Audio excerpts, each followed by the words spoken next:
All right. Well, welcome to our Tech Talks discussion, and thank you for joining us as we discuss design thinking. If you haven't met me before, my name is Caitlin Elphinstone, and I'll be your MC this afternoon. Before we begin, I would like to thank our sponsors, Cayman Tech City, who have partnered with Digital Cayman and Kirk ISS to produce the ongoing series of discussions. If you have any questions for our speakers today, please send those through the Digital Cayman Slack channel called Tech Talks, or you can add your questions directly to the YouTube feed. I believe it's along this side. Following the discussion, we will have time for a Q&A session, and I will reappear and read your questions to our speakers then. Ben Taylor and Ben Little, it's a pleasure to welcome you both, and thank you for bringing your wealth of knowledge, not to mention experience, to today's discussion. I'll hand the digital stage over to you, and you can take it from here. Great, thanks so much, Caitlin.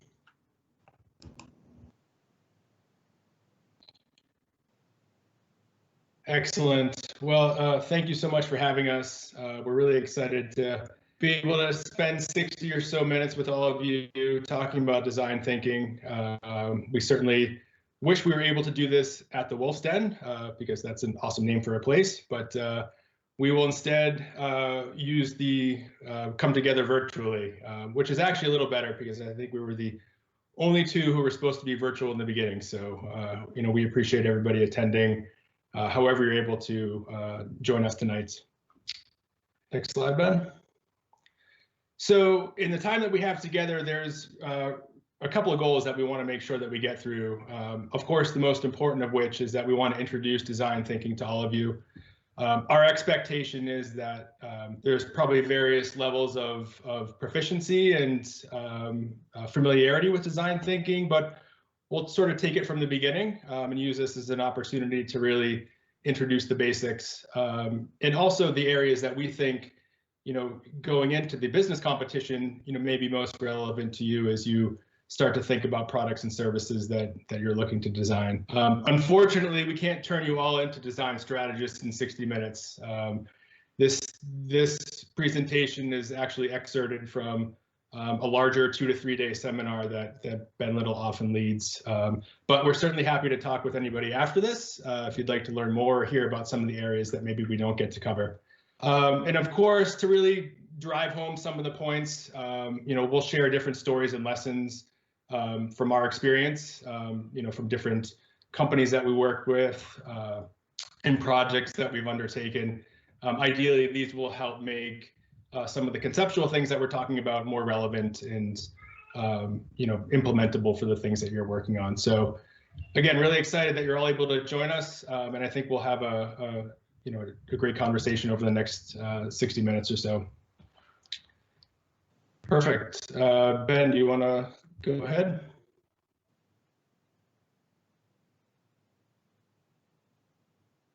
In traditional remote culture fashion, I needed to find the unmute button, so here we are.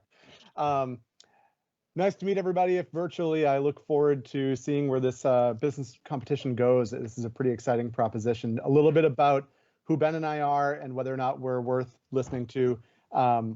My background is a mix of technology and anthropology. I most recently headed up venture strategy, which is basically just a fancy phrase for strategy at our digital incubator for Siemens Healthineers.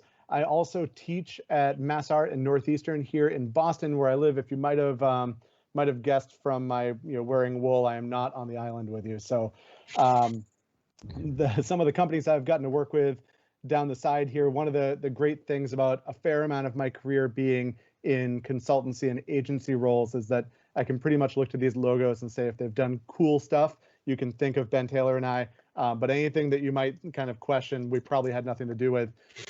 We get to work at the frontiers of really interesting spaces where there's energy for growth and as well as resources for growth. So a lot in new product development and just figuring out the future of new markets.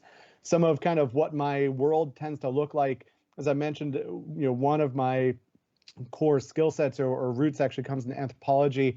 This is a photo from an expedition I was on now many years ago in the Himalayas, back when I didn't have quite as many white and gray hairs, but interviewing people, understanding kind of how they think, what they think, and then bringing that into commercial settings. It looks a little different, but it does exist in commercial settings. This is a lab I helped build out in London. We had another one in San Francisco, and just the practice of design thinking. Wanted to show some of these photos just to say there is a range of possibility for this sort of practice. It can go as far as this kind of formal approach, and it can go into people's yards and kitchens. I spend a lot of just working wherever there are people, including in operational settings like this is a pick and pack warehouse or call centers, and employee kind of experience. There are people all throughout the system that we tend to focus on. And then for my work, this is a photo of my office from a couple years ago, but just what it tends to look like, come back and just make sense out of everything and make it into something workable that we can then go to our engineering teams and start to build with. So there's a little bit more range to all of that. This is some of the kind of the process that is a whole other presentation that my team at Siemens, that doesn't exist anymore, a whole other story too, would have followed, but it's not the, as Ben Taylor said at the outset, it's not necessarily the sort of process we're going to dive into today of how to build this at scale. We're gonna get into just a couple key parts that we think might be useful for you going forward on your journeys. So that's a bit of my background and perspective. Ben Taylor, tell us about you.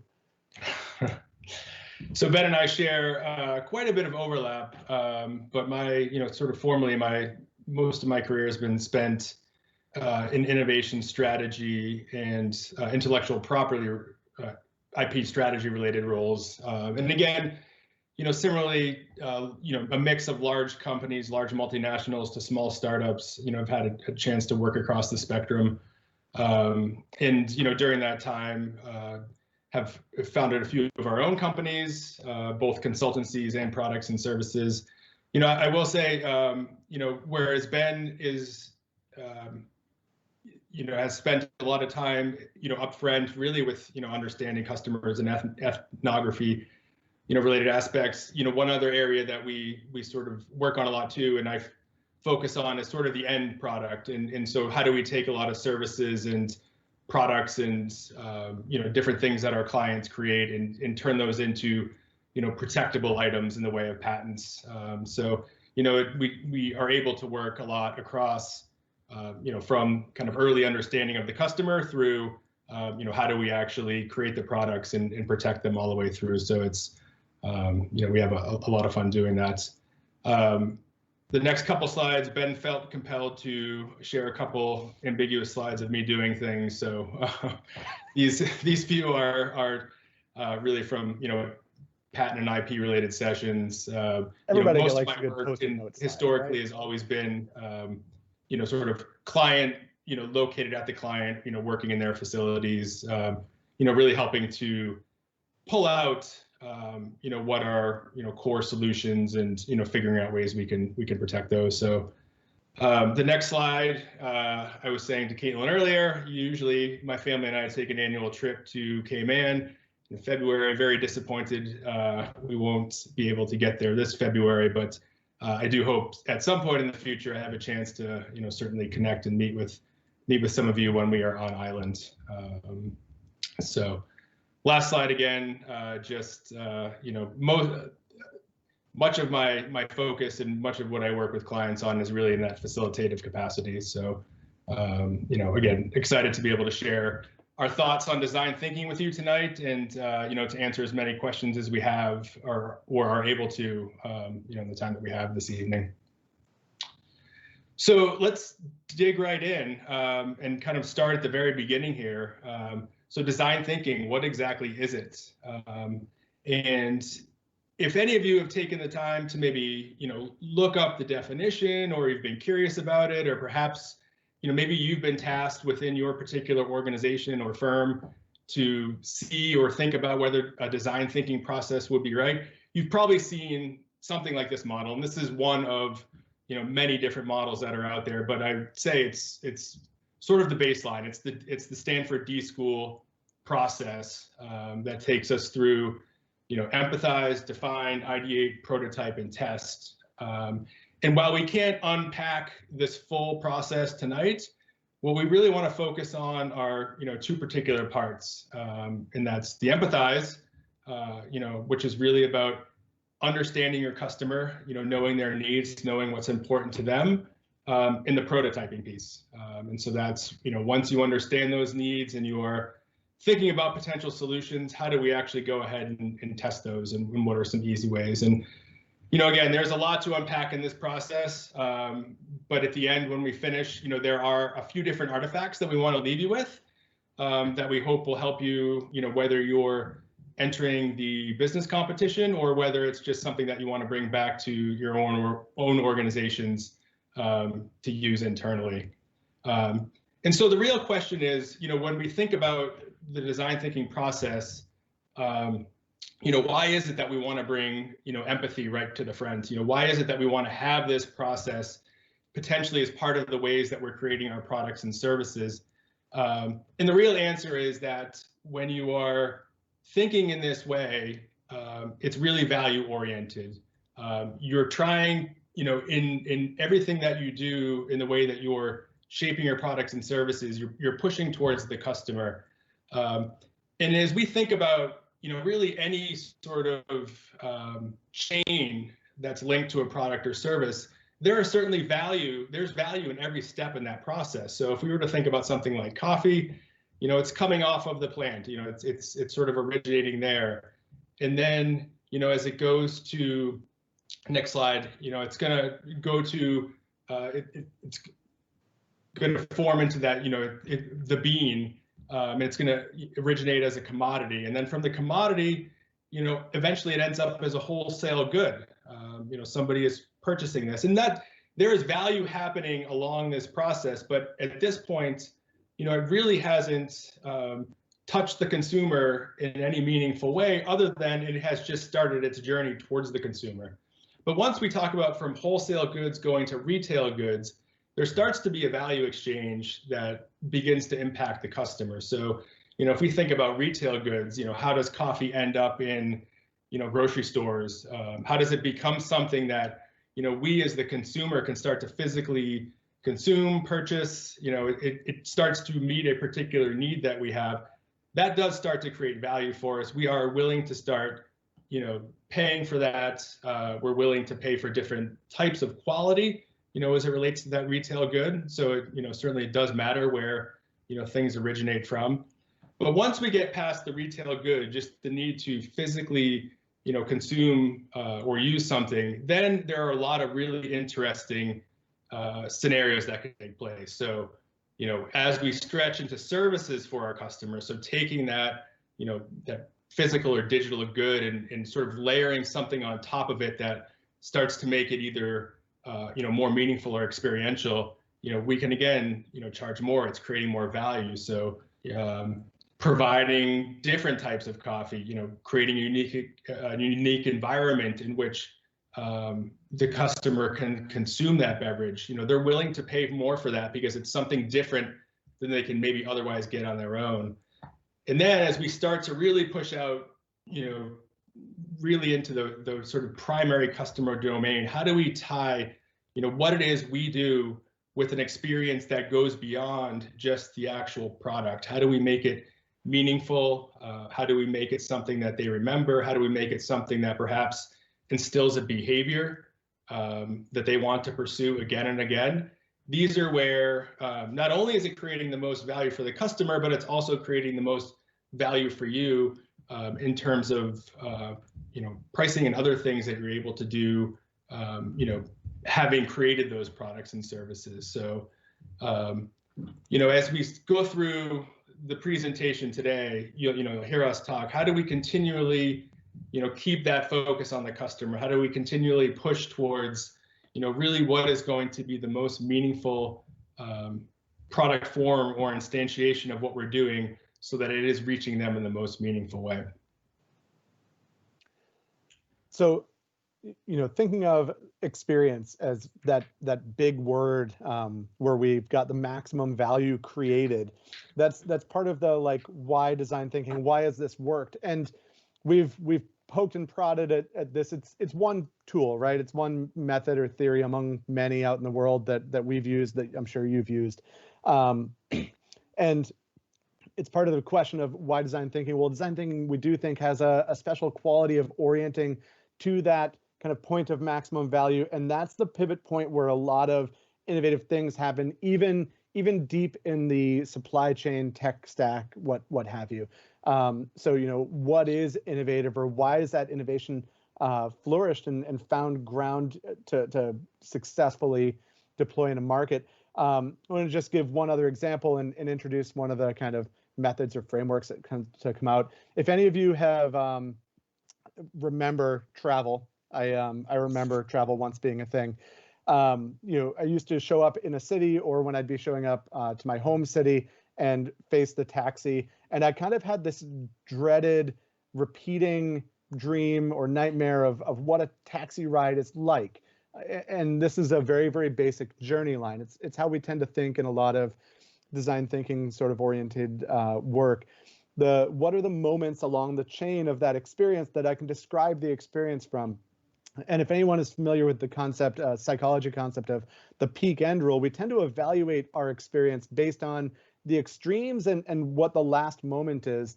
And I won't get into that too much further than that, except to say, this is not a great experience. You first have to find the taxi. It's usually a little bit laborious.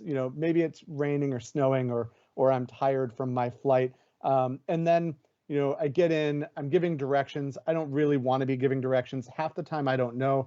I used to take taxis in my home city because I didn't have a car. I don't know what driving is like in the city. I usually take the subway everywhere. Nonetheless, the best moment is arriving, right? And then from there, this is a very pessimistic view of the journey, but I used to live in Beacon Hill in Boston, not in the nice part of Beacon Hill, if anyone's familiar with Boston.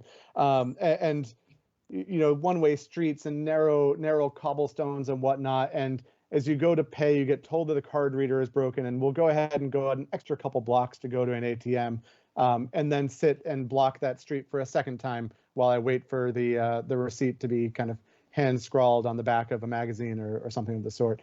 When I think of why this was a journey that could be so wholly disrupted by tech companies, it's really about remodeling that journey. And yes, there are some really fascinating things that came out of the labor model, the technology stack, the way it was deployed, let's say just relationship with regulations and other things, for how that diffused so quickly around the world. But to me, the thing that made it possible, the thing that made all those other things worthwhile, was this remodeling of now, it may still not be a fantastic experience, but it's significantly better than what I had. And I order the car, it comes to me, it's a click of a button, it's at least easy, it's at least a neutral position. And then the whole last half of the journey I've eliminated, right? And so paying is now automated, and getting the receipt is now automated, and these potential risks don't exist anymore. And so so that's just we'll use a couple stories along the way to illustrate some of this, but we also have the kind of textual elements in here. So design thinking, back to the core question, what is it? If anyone were to look similar to that search Ben Taylor showed earlier, if you do an image search, you're going to see that D-School framework with the 5 hexagons. If you're searching in text, you're probably going to come across Tim Brown. Tim Brown's really interesting guy, a lot of great books, runs IDEO, fantastic company. And he put out this very straightforward description of it being about people, technology, and business, and that balance between the three. When I think about that balance, one of the questions that comes up, and part of why we're going to focus a little bit on empathy today, is we hear a really strong signal in the business world from that dollar sign and from the operations and technology side. We know those worlds pretty well. It tends to be what we study when we go into business. For those that have formally studied business, it's what we learn. And what we tend to quickly abstract or lose is the humanities side. And it's been interesting. I spend a lot of time with a lot of different corporations, and it can be hard to get that view in, to get that specific story of a human being into the mix. And so it's for that reason that when we talk about design thinking and making this into a business practice, we actually really focus on understanding that human side of it, because the other two elements in the equation, they don't need a lot of promotion. We know that we need to be operationally excellent. We know we need to use good technology, and we know we need to be fiscally sound to be successful. These are all things that will automatically make us fail well before we get to the question of whether or not we've got a product that anybody wants. But we also need to have a product that anybody wants, or a service. So that's the reasoning behind why we will kind of hone in on that section. But I don't want to lose, or wanted to make sure to mention that it is still balanced between the three. It's not about replacing those other elements with only worrying about what people want. It's about finding some sort of alignment between them all. I'll offer just one quick thing, but yeah, no, I just wanted to say, I think part of that too is when we look at launching something new, or if we come up with an idea, the hardest of those three areas to figure out is oftentimes the customer, the one that takes the most work. If you have an idea, it's oftentimes pretty easy to say, well, I think this conceptually would be my technical solution, or if you're looking to improve something, the process is the first place to look to reduce cost. But, oftentimes I think the customer is left out of it because it is in fact probably the hardest area in that, that set of three to really understand, to really go out and, feel confident that you've, gathered the data that you need to relative to that part of it. So, that is the challenge too. I think that's why, success of design thinking, oftentimes has to do with just getting comfortable with that which is uncomfortable. And I think in many cases, talking to our customers, really trying to, suss out what is most important to them is harder than people think it will be. So we're going to speed along to the empathy portion of this. I want to share just one quick story. We're not going to focus on the define portion of that framework we showed earlier, but within empathy, it is about defining problems. It's about finding something we can respond to and getting into that hard to understand territory, like Ben Taylor just mentioned. So this is a guy I took a design thinking course from many years ago, framed it all as boiling it down to we're finding problems.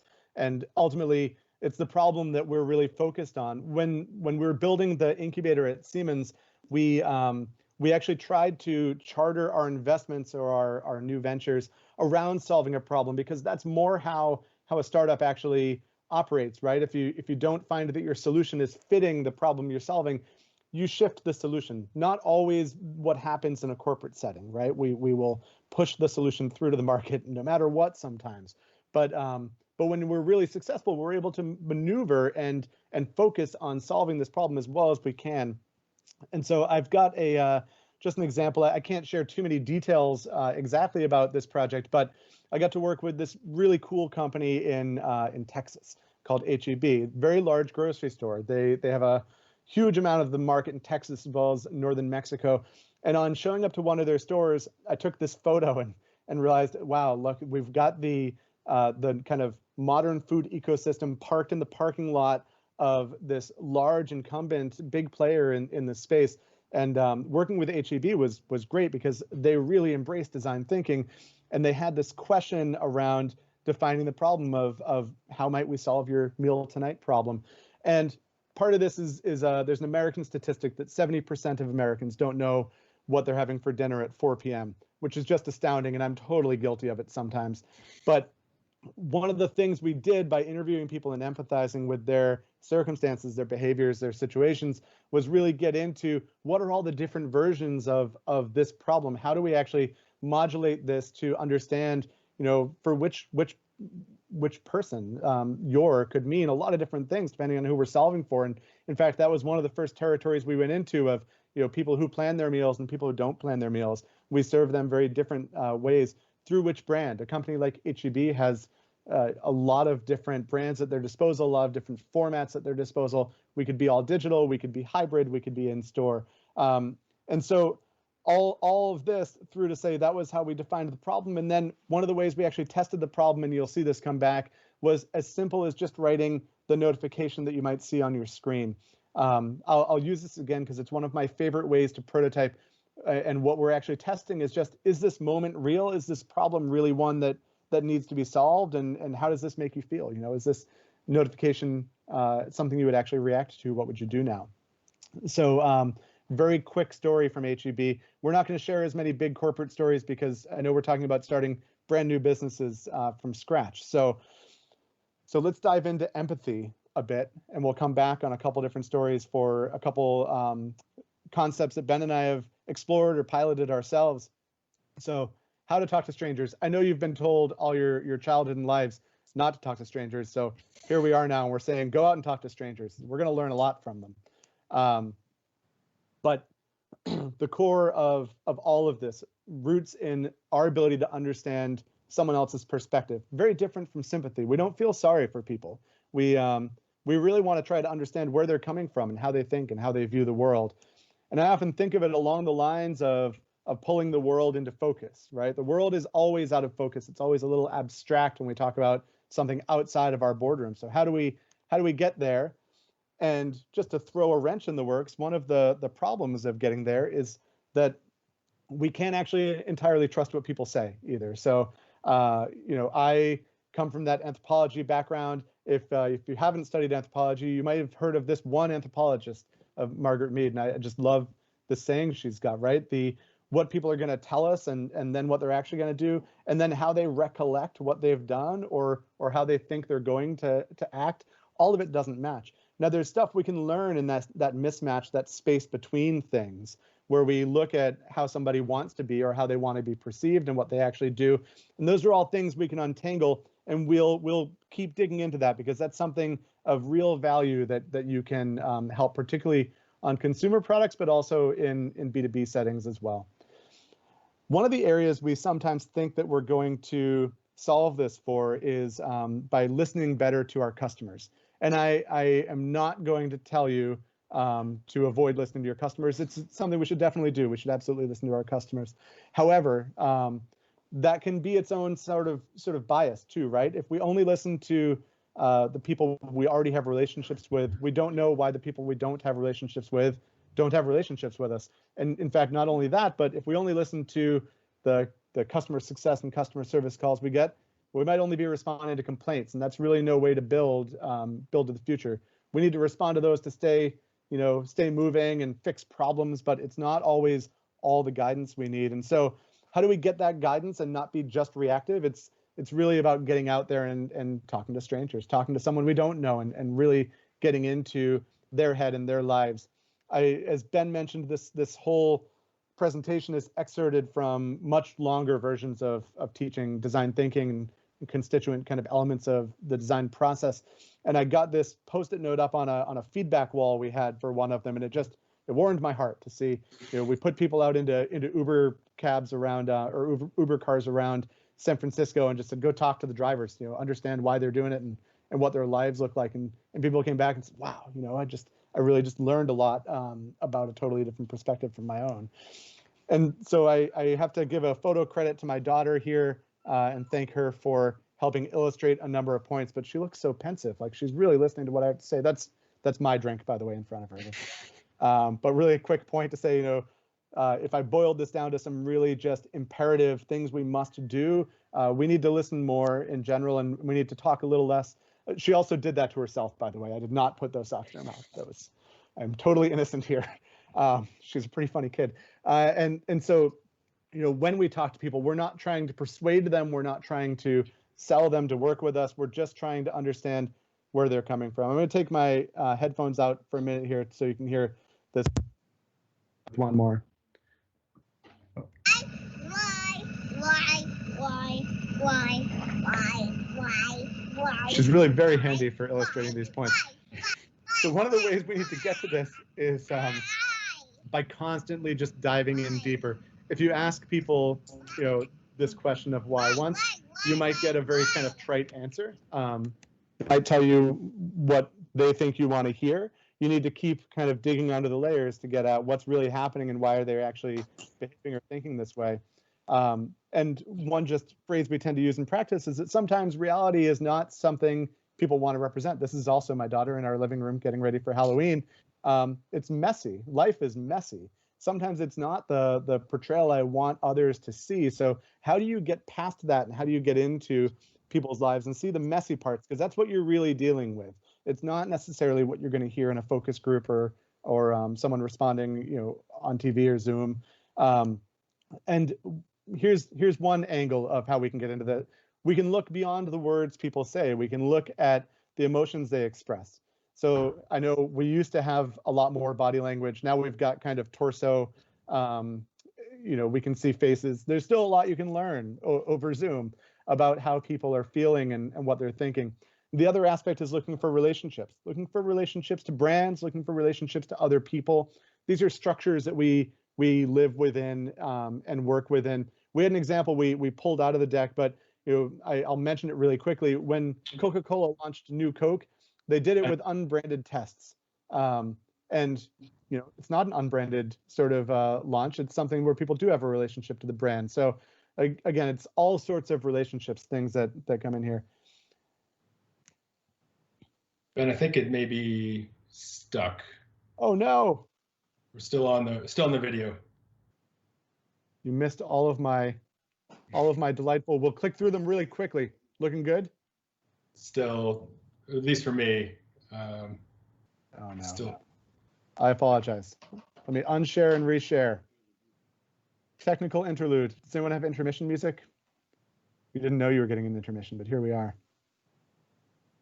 I just did it wrong. Yeah. I actually did it wrong. I've got to share the whole screen.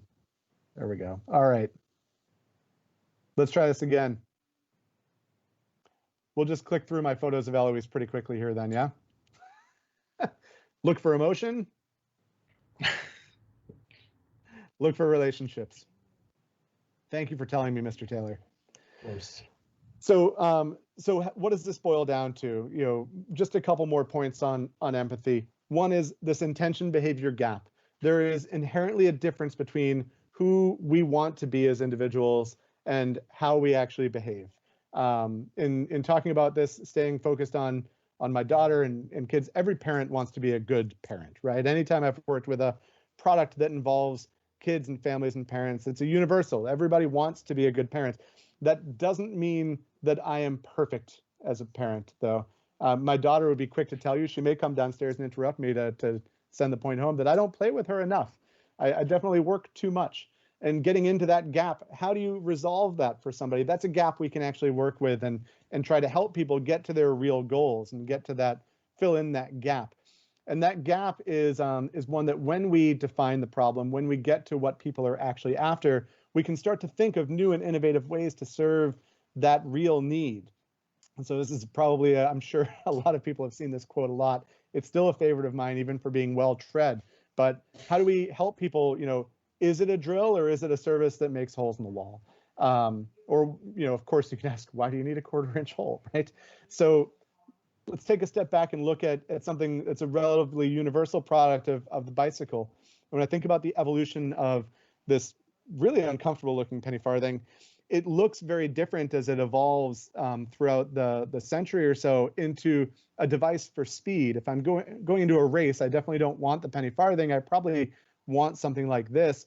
But if I have something like this, I might not really be welcome on the commuter train in the morning. So my commuting bike might look very, very different.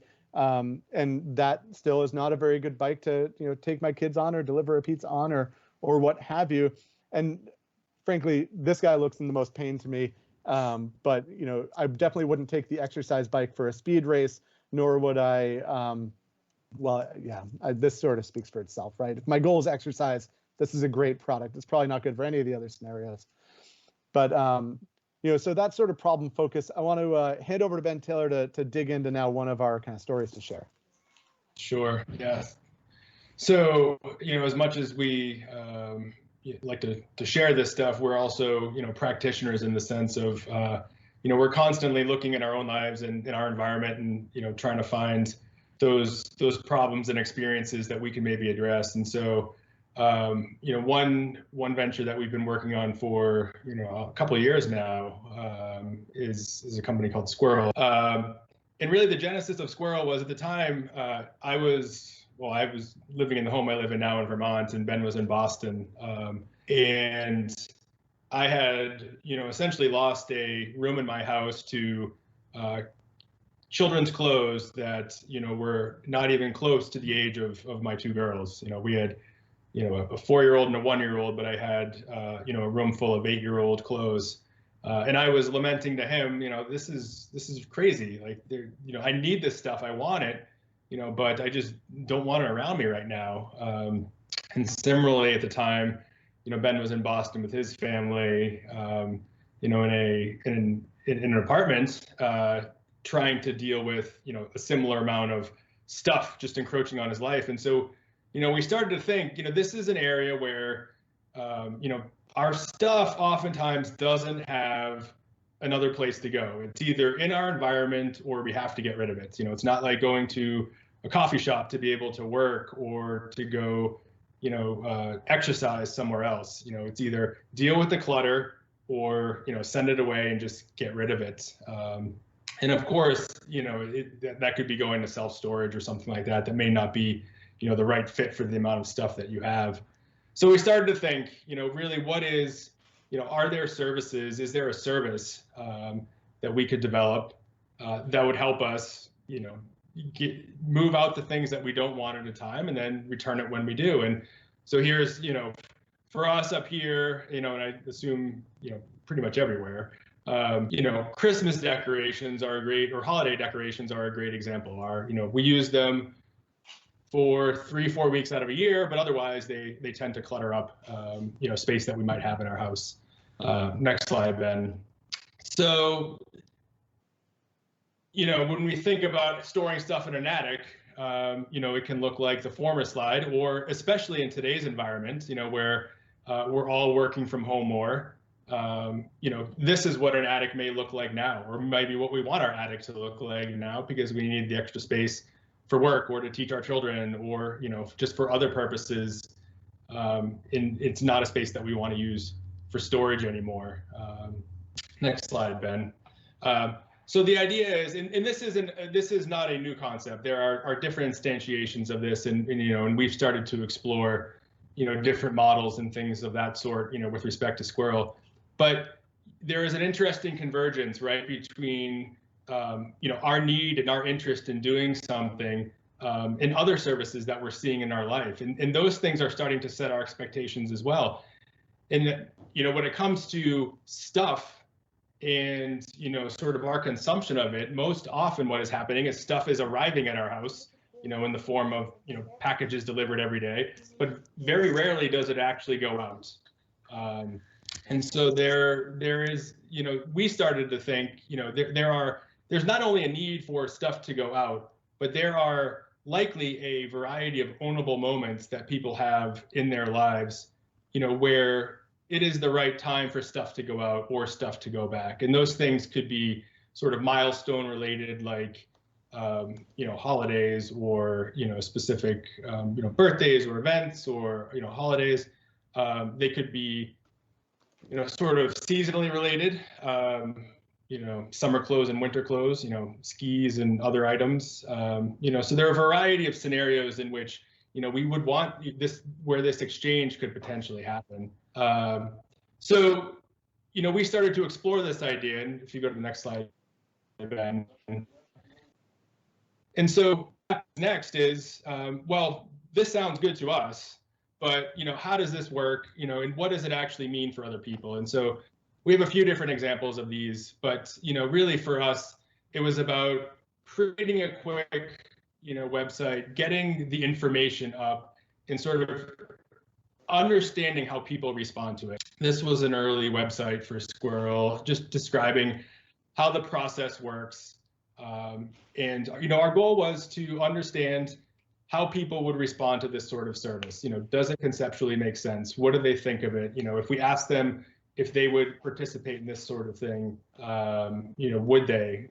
How much would they pay for the type of service? The other really interesting thing that we got, and it was often unsolicited when we shared, either this view or others, was people describing scenarios in which this would be meaningful for them. And that's really where we started to understand, well, I think there's something here just beyond the idea of bringing a box to people and sending it away. It's about having these moments where somebody says, that is the time at which that service would be particularly meaningful to me. And so, again, there's ones that are very common, like holiday decorations or children's clothing. And then there are some others that were, that we hadn't initially thought of that, particularly now make sense. Things like, well, now I want, now I need to just get rid of clutter to make space so I can work. I would love something where I could perhaps prepare for the next unforeseen event. Help me, put the right things in a box so that if I need, toilet paper and hand sanitizer 3 years from so we got this really rich information in terms of how people could use the service, where they would find it meaningful. And of course, that's the type of information that really helps us decide, is this something that we want to pursue, and how would we actually structure this, in such a way that it reaches people. So I'll pass it back to you, Ben. No problem. And I'm looking at the clock. We've got about 19, 20 minutes left. So let's speed on to one of the frameworks we wanted to leave behind with you. So, as we talk about Squirrel and about these concepts, we're starting with a problem that we identified in our own lives. And then we're getting to a prototype that helps us just start to explore where people have what we think of as energy for change. What's going to make them adopt that thing as opposed to doing what they're already doing or doing nothing, which is even probably one of the strongest senses of momentum when we're talking about innovation. And so energy for change can also be described as, what are people really trying to do that they would find it easier to invest energy into something new rather than do nothing? I find it much easier to say energy for change, but what are they really trying to do? It's that penny farthing to the bike, to the modern bike model, right? And so one way we get at that is by just really analyzing people's lives and trying to tease apart what is they're doing and what those moments are along the way and what some of the motivations are. And in practice, this is a 19-foot journey map I made with a client some years ago, 2 years ago, and it was great, right? And there were 8 of them, and it's massive, and it was a much bigger project than anything Ben and I've ever done for a startup concept. So I'm not actually necessarily proposing going and do this. I'd say it exists out there. It can be great. It might be a thing you work towards as your concept evolves. But actually, I'll dial back to a more generic framework, one that you've probably seen or come across, and it's the business model canvas. And the business model canvas is a fantastic framework. I've used it a number of times in my career, but it's not just a business model canvas. It's getting to these 2 pieces within it, which mold into the value proposition canvas. So we want to walk through this really quickly. Ben, for the sake of time, I'm thinking maybe we skip some of the illustrations of this. Agreed. But starting with the jobs to be done, we walked through these in passing here, but not just the functional perspective, but the emotional and social perspective. What are people really trying to do? And if I were to encourage you to do anything around applying design thinking into your concept, your startup concept, it would be to start here and unpack these jobs. I just used this with a company I do a lot of work with these days on Monday, and it was amazing the sort of things we came up with that are just a little non-obvious, a little bit adjacent to what we're telling people they're maybe exchanging time and money with us for, because we know that some of our messaging and some of our product needs to hit these emotional and social notes as well and be something satisfying for people. There are very few examples where it's all functional, and in fact those tend not to be the most innovative sort of areas to work within. There's some sort of value we're solving for people. There are certainly exceptions, mind you, and then what pains are we solving for people, and what gains are we creating? These are core elements of when I understand what people are facing and what I can do for them. Of course, my value proposition is going to be a mirror image of that, and those elements again are universal. There might be some where you have more emotional or less emotional qualities, but all 3 of these wedges in this circle are going to come to bear. Even if you're selling something kind of deep in the infrastructure of technology, there's still a buyer who still has some sort of pain we're resolving for them.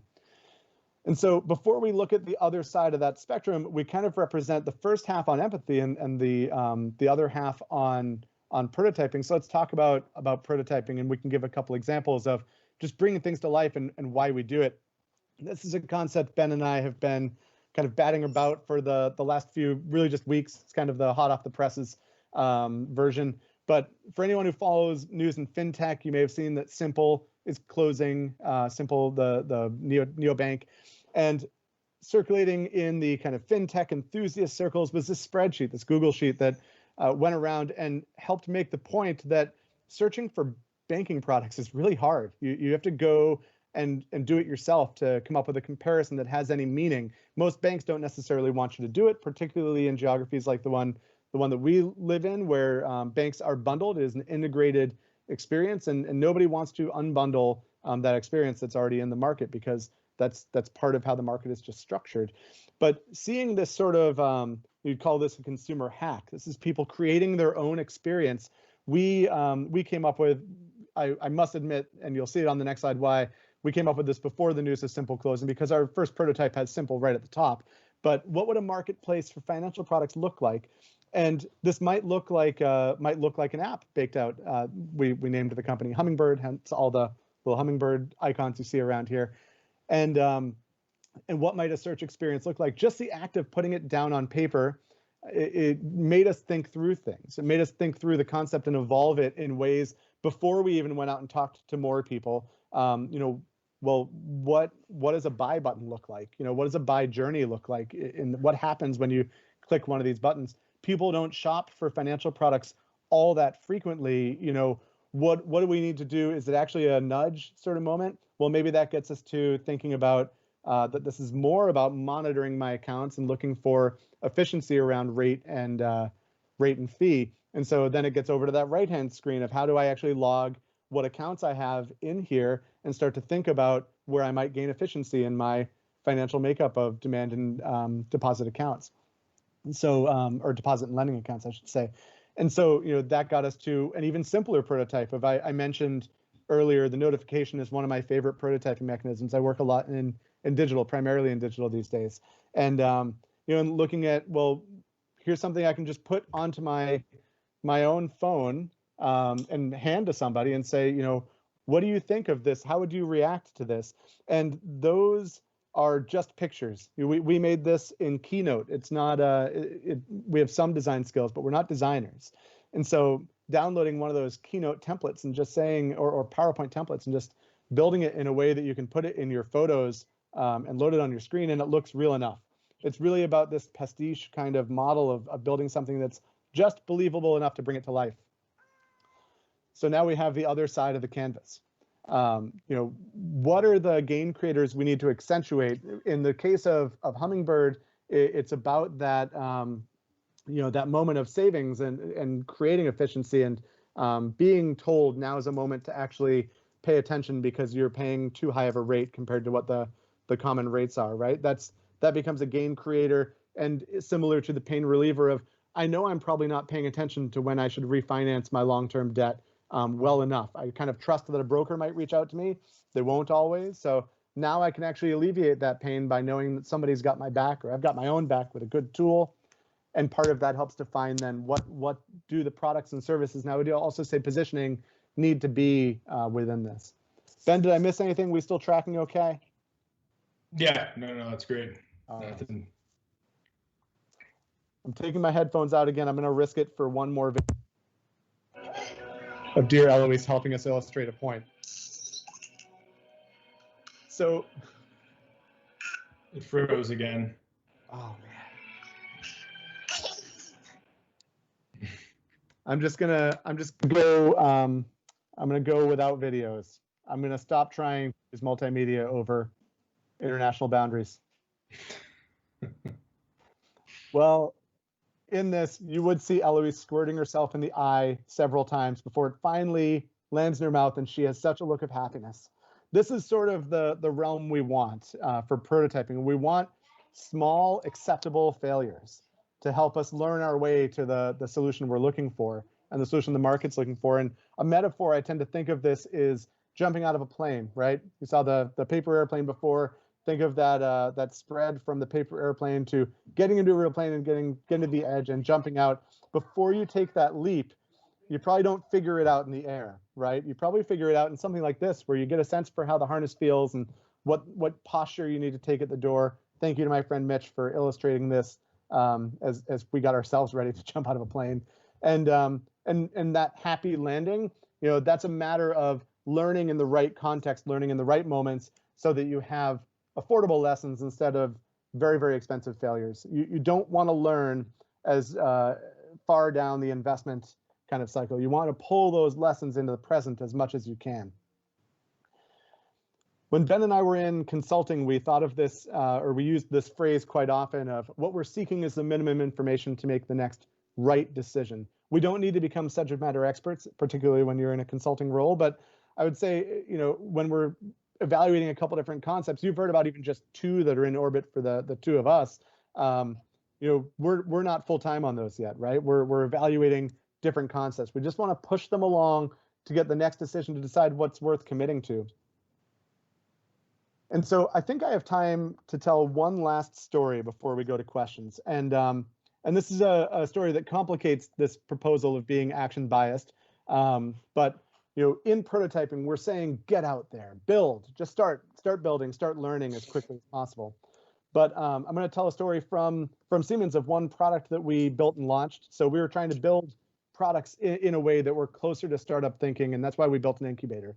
So we wanted to bring in concepts, generate concepts internally, build teams, get products out there that were lean and happened fast. And we were based in Silicon Valley, and it was great work. And I'm really proud of a lot of what we built and launched out there. But one of the first things we looked at was the systemic problem of there being a massive shortage globally in healthcare workforce. And for anybody that's been watching the news, it turns out that this has not gotten significantly better. We tried, a lot of people are trying, but it's not just about there being not enough people. Part of what we honed in on, we didn't get all of our insights from the WHO, but they illustrated it well of it's not just about training more people or convincing more people to get into the field. It's about managing and utilizing those people and those skills more efficiently in the system. And so our prototyping language moved pretty quickly. We established multiple prototyping languages from low fidelity of these paper sketches. Here we did have the benefit of having designers on the team. I love working with designers. If you didn't know, design thinking isn't is an ad for kind of the design discipline, I'm here to tell you it is also about, it's great to work with designers. But getting those prototypes, building them into, here are more keynote-based prototypes, building them into things that look like screens. If I actually zoomed in on these, a lot of them are just bars and lorem ipsum. They're just enough to get the form factor and know how things thread together. And if I click on this button, that happens next. And then more notifications. So we built a product called Humanix out of this. And it was about staffing and scheduling and shift swaps and all of these things that happen in a hospital workforce. And we actually built it. This is where it's not just about prototyping. It is still about getting out and building it. We promote kind of action sooner, but still on the path to building. Here are some of the specs. And we got to a point of launch, and we launched this this product that was super impressive, I think. It took what was typically a 16-hour per week process, 16 hours per unit in a hospital, and through some really great AI that we had access to as part of the Siemens R&D kind of realm, we were able to reduce this very, very complex problem down to just over 3 seconds. And what happened after that is we found out that people really didn't like it. So why is 99.99% faster not enough for folks? And part of the reason behind that, and granted, this is at the end of the presentation, so you can probably guess, right? We didn't necessarily answer the right question for people. We made it faster, we made it efficient, but we didn't serve all of the emotional and social needs that were present in these moments, present in these structures. So what was the question we needed to answer? We went back in and spent a lot of time with nurses in hospitals, in rooms like this one, trying to understand, did we miss something, or what's the thing that's going to make this work? Because we know the technology worked and we know the problem is real. And some of the things we started to uncover, for one thing, people don't trust computers. So saying that it's AI powered is great for some markets. It's not necessarily great if somebody thinks you're going to mess with their shift and their paycheck. That gets a little personal. And so particularly in this market, you see this Fortune title here, healthcare IT doesn't have a fantastic track record of creating efficiency in operations. And another thing we missed, not necessarily that we didn't know it, but we didn't prioritize it for the first launch, was there are these generational gaps. And generational gaps, I have to admit, the first time I heard it, I joined a little after our first launch. I came in for as we were relaunching. The first time I heard generational gaps, I was like, what does that have to do with staffing and scheduling, right? I know there are generational gaps in the workforce, big, Gartner reports and trends and Forrester, and everybody's telling me about these things, but I hadn't really brought it down to the level of this product and this problem. And as we talked to nurses and as we just got a little bit more of their perspective, we realized that the generational gaps partly play out because when you join the workforce, you put in your dues, you work the night shifts, you work the weekends, you work really hard. Being a nurse is hard. Everybody knows that part, I think. But what I didn't totally appreciate was that nurse scheduler that was spending those 16 hours, that nurse was spending a lot of time on negotiating what's fair and what really is fair for that person who put in their time for years versus that person who's fresh out of school. All the kind of knowing your teammates and an hour that matters really a lot to me because maybe my daughter has a concert I want to go to. That hour is going to matter a lot more to me than it might to my coworker who doesn't have anything in the same time block. And so that arbitration of fairness, that role for that person in that scheduling role, it was a thing we were proposing eliminating effectively. And this comes out of the, I forget if it's the first or second industrial revolution, but when you start to automate and when you start to introduce technology, you are effectively eliminating something else out of that equation. And we thought people would be really happy to take those 16 hours and put them right back into practice because the nurse scheduler is still a nurse, and they're out there taking care of patients, but they're also taking care of their team. And so how do we actually create a product that doesn't eliminate that? We went back, and it wasn't actually a huge amount of change. For one thing, we deprioritized the role of AI, the kind of HAL in the background telling you when you're going to work. People didn't necessarily value that too much. That's good for when we're selling it, but it's not necessarily a thing our users were like super excited about. Now, what does it look like then to get into the human spot? A richer backend. So we realized that we can't really launch this just self-serve front end that goes into a black hole.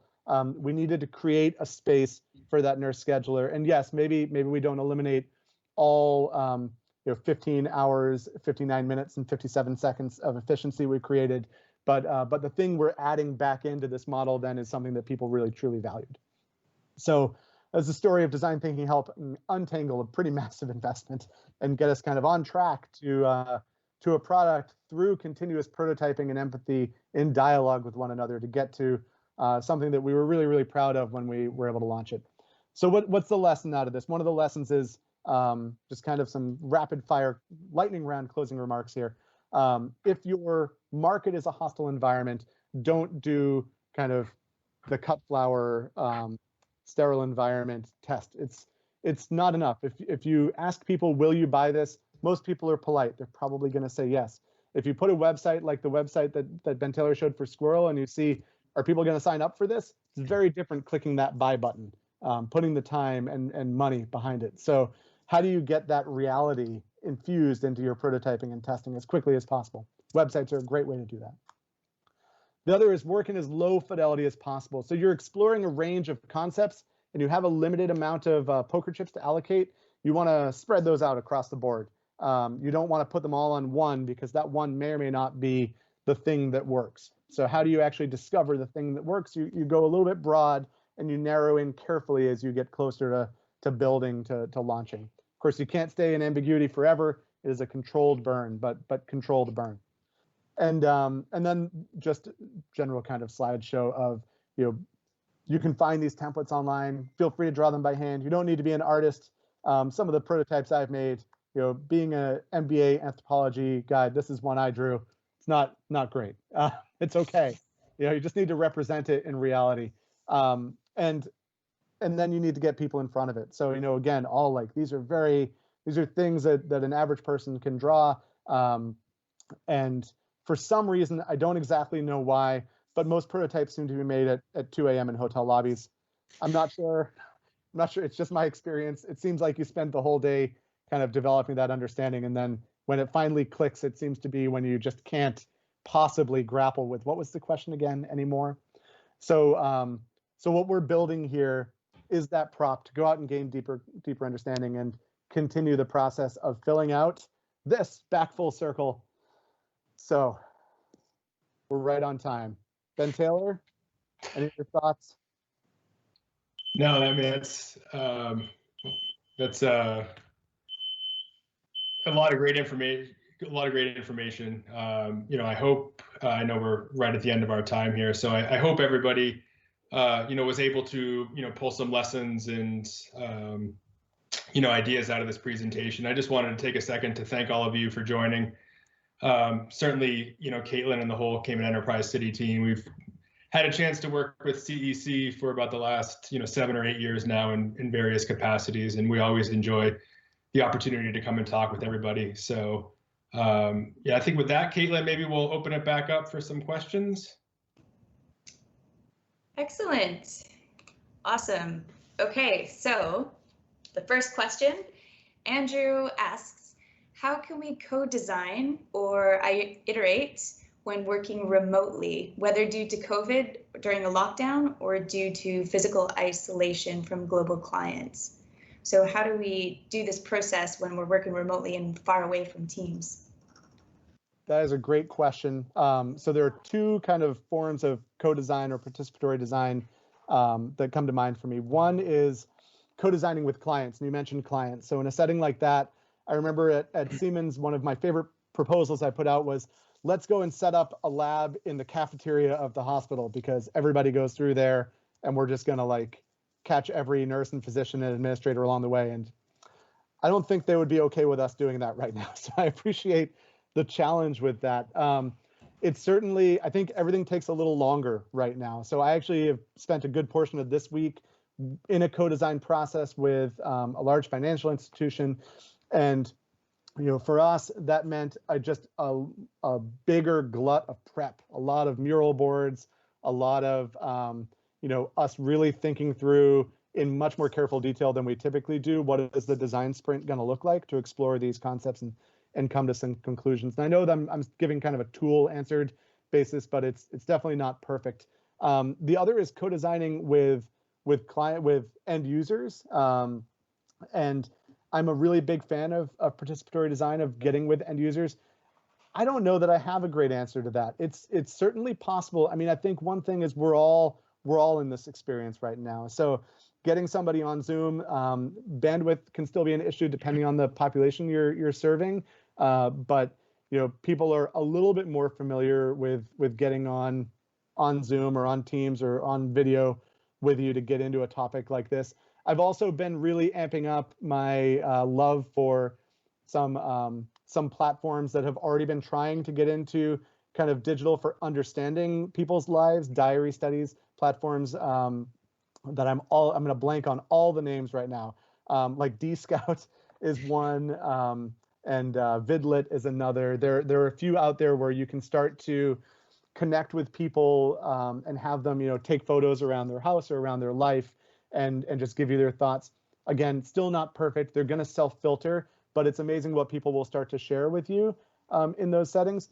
The other is using platforms for feedback, whether it's community groups or formal design testing, moderated and unmoderating environments like usertesting.com. Another tool where it's a little bit more back and forth than it is totally co-designing. It's more call and response in that way, but it's better than nothing. And for Ben Taylor and I, that example we gave of Hummingbird, one area we're looking at bringing that is getting into, I think the version I showed up online is, as anybody who's built a digital product before knows, that's probably the multi-million-dollar version, right? We don't have multi-million dollars to build it yet. We kind of need to get a little traction first. And so who are our first users and what does that product look like? For us, that's finding a really niche community that is high energy that we can engage with. And we're literally doing some of these discussions on, Facebook and Reddit and such, and getting out there with people of, well, what about this? And how about this one? Do you like this one better? And getting kind of rapid and iterative with those processes. So, not a perfect answer, but so there are many platforms at least to leverage. Ben, do you have any others I missed?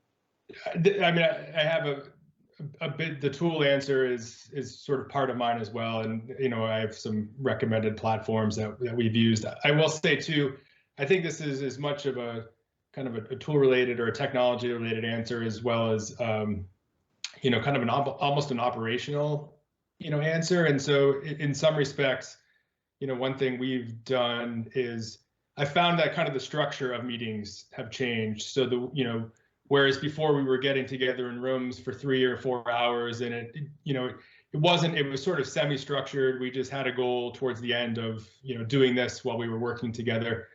What we are often using now is much, shorter, but much more frequent meetings with everybody, with really defined, well-articulated outcomes that we expect to get to, at the end of every meeting. And it's not exactly that, we need enough information, sort of, but really bite-sized chunks that we feel like, given the constraints that we're working under, hitting that is a success, and will allow us to move on to the next thing as part of the co-design process. Excellent. We've got a question from Bianca here who says, what are your thoughts on separating data from the experience you get by taking prototypes out into the field? Should we view data and our observations as equals when we're evaluating new projects and ideas? What are your thoughts?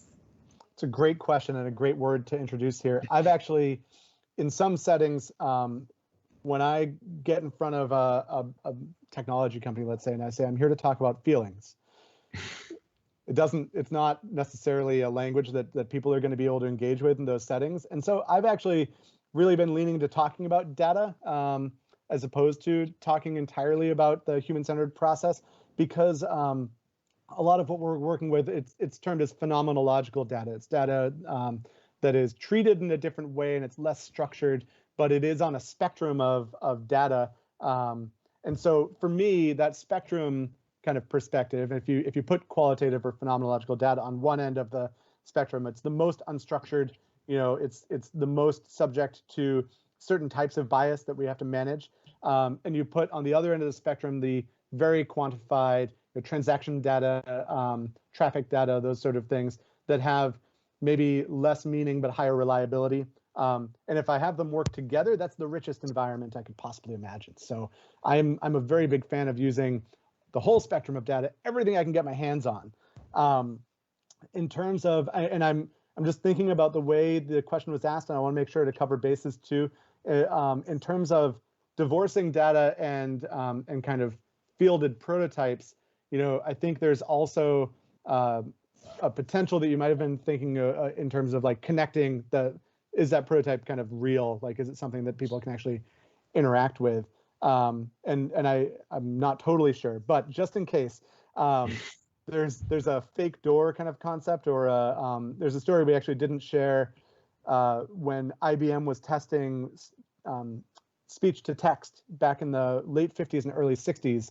They would have people go into a room and speak into a microphone. The microphone would go to another room where someone would type in what they heard back onto kind of a ticker tape in the first room. And so in that environment, it was just enough to make it look real. Of course, like, it didn't exist at the time, right? And so if you can create that sort of environment to get real live looking data out into there, that's great too. So Ben and I have talked about, for a couple of the concepts we shared today, how do we hire a whole bunch of students to like come in and just help us bring this environment to life and create the data we need to get up and running in a contained setting, so that we have a prototype that's working, even if in a limited capacity. So two different angles on interpretation there. Yeah. Sorry, Ben, I jumped in first both times. No, that was great. I mean, I can think of fewer examples where I would want to decouple them. As you pointed out, I mean, that the combination of the two is where you're going to get the richest insights and allow you to make that next right decision. Yeah. Excellent. So our next question is from Nick, who asks, with many companies facing budget cuts, hiring freezes, and a strain on resources due to COVID, what are some of the ways we can integrate or prioritize time for design thinking without, for example, taking an entire week out for a design sprint? Great question. Yeah, Ben, do you want to share some of your perspectives on that? And I've got plenty of thoughts as well. Go ahead. Okay. Yeah, this is a question I've gotten in multiple forms over the years, and it's not just in leaner times, though leaner times certainly make it a little bit more pressing. I'm actually not always a fan of full week design sprints already to begin with. It's great for an innovation team, right? If your job is to explore, then it's a phenomenal structure to contain and time box. However, if you're just talking about embedding design thinking in the organization, it really shouldn't be at an arm's length. Ideally, I think there are ways to get out and just focus on learning. For me, learning agenda is a thing almost everyone I work with has in some form. And starting to push at that learning agenda to say, what do we not know about our users, customers, clients, whatever sort of human beings we are trying to serve in some way, employees. What do we not know that could shift what we do into a more valuable kind of direction? That's where that learning agenda becomes the thing that is going to put empathy at the forefront of deploying that as a learning mechanism, getting out and putting tests into the world. I'm working with a tech company right now. We are looking at how do we grow. They've had the fortune where their market, their category is growing at an almost uncontrolled rate right now. I mean, good problems to have, right? But that growth means there's a lot of investment. It means there's heightened competition for keywords, and people are putting tests out into the market left and right. It's up to the game for us to get out and learn and understand what's actually going to capture people's attention. What is our raison d'etre? What's our reason to be in this market? It's not just differentiation. It's kind of what's our purpose here for people. And it's created actually some similar environments to that leanness. At the beginning of the pandemic, we pulled back a lot of budget around more exploratory things, and now we've got to reintroduce it, but the revenue hasn't necessarily come to match yet. And so I think that's the core of my answer is just putting it into the context of growth, and putting it into the context of learning and staying relevant and staying kind of what's that core value proposition. Design thinking is going to be one of our best ways to get there, particularly in a time of unknown. We have to sort out whole new ways of working potentially, or whole new kind of markets to move into, products to launch. With things pulling back, it becomes more of an imperative than ever to really make sure you're solving very, very real problems for people.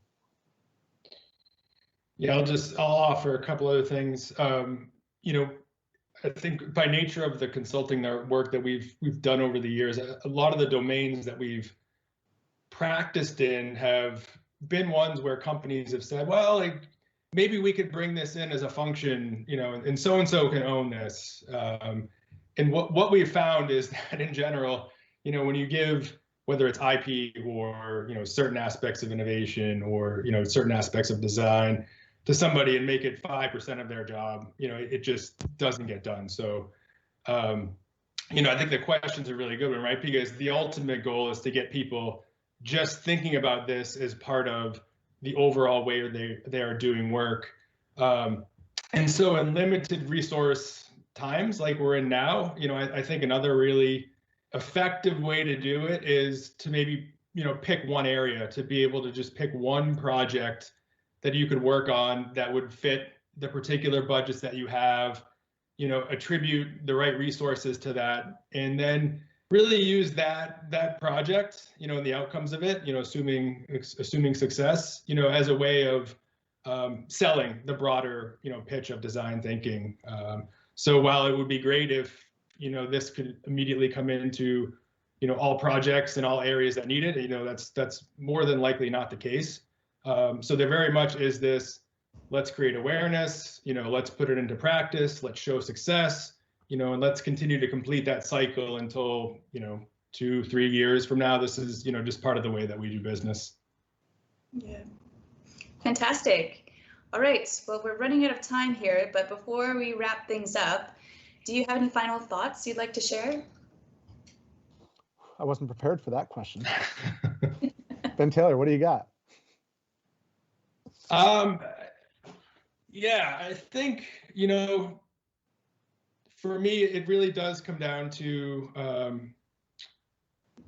as you're exploring your ideas, as you're thinking about, what may be the business, things that come forward in the competition or just new services or products in your organization. I think there's an aspect here of trusting your gut initially. If it makes sense and it sort of strikes you as a pain point to pursue, then put that on the list. But then really quickly be able to understand, and sort of focus in and try to define what that question is and how you intend to validate it. And again, I know when we started this, there were a few other aspects of the process, the defining and the ideating and probably other pieces of the testing as well. And again, we're happy to talk more about those things. But for me, it's really around, if you're hitting what is most important to the customer and you're giving them ways to validate and potentially prove that out to you, that's going to put you on the right path. And I guess one thing I would want to share is, so I teach in a design school. Like I teach in a couple design programs. I'm not a designer though, and so other than a huge amount of imposter syndrome, which I can get into. If we had the cocktail hour, I could just dig into that a lot more. But here we are. It's not so much trying to turn you into designers or say that design is the only way to get there. It's one among many things that I've learned in my career that I've just found really genuinely useful. And so I say that to say, I'm not trying to evangelize that everybody's going to go out and start doing sketches on iPhone screens and like change up everything about how you work. I've learned things from the design field that are really just about alignment, about keeping the customer in focus, about not trusting entirely forms of data that honestly in corporate settings we trust just like gospel. Trying to dislodge some of these habits that I know as a consumer. I look at some things that I've seen in boardrooms and I think, why are we doing that? Like I think that's a terrible idea, but I guess it's just me. But actually I think sometimes when we get out and we think about using this fast action prototyping sort of approach, rooting things in empathy and kind of the real complexity that a human being brings to the process, maybe we actually can start to just make some really good decisions and explore some novel territories that are sensible places for us to go. So I think it is a valuable set of mindsets and principles and skills. Again, not the only ones. I can evangelize about the good, bad, and ugly side of Agile too. I've learned a lot from interoperability and efficiency and optimization and in manufacturing types of settings. So there are a number of kind of things that come together and work well together. Design thinking I've found works just about every time I've applied it or used it, but it's not it's going to mean something a little different for everybody too. So try to figure out or think about what it means for you and your practice, and there are a million tools out there you can pull in that are pretty mature and well vetted, that maybe even are mature and well vetted in your sector and in your space. But there's no one way to do it. So if anybody tells you they know the one way, I wouldn't trust them too much. Figure out what it means for you and kind of build those muscles, I think. Fantastic. Well, thank you both very much for your thoughtful insights. I think you've left us with a lot to think about and a lot to implement throughout our businesses. To everyone that's tuning in, if you or your team has a new product idea, service idea, new brand, or new feature to launch, be sure to check out the Cayman Islands Business Design Competition. You can find some more details on designsprintcayman.com. And thank you again to our sponsors, Cayman Tech City and Digital Cayman, and to Kirk ISS for their technical support today. And with those thank yous, I will conclude today's discussion, and we hope to see you all at the next one. Thank you. Thanks, everyone.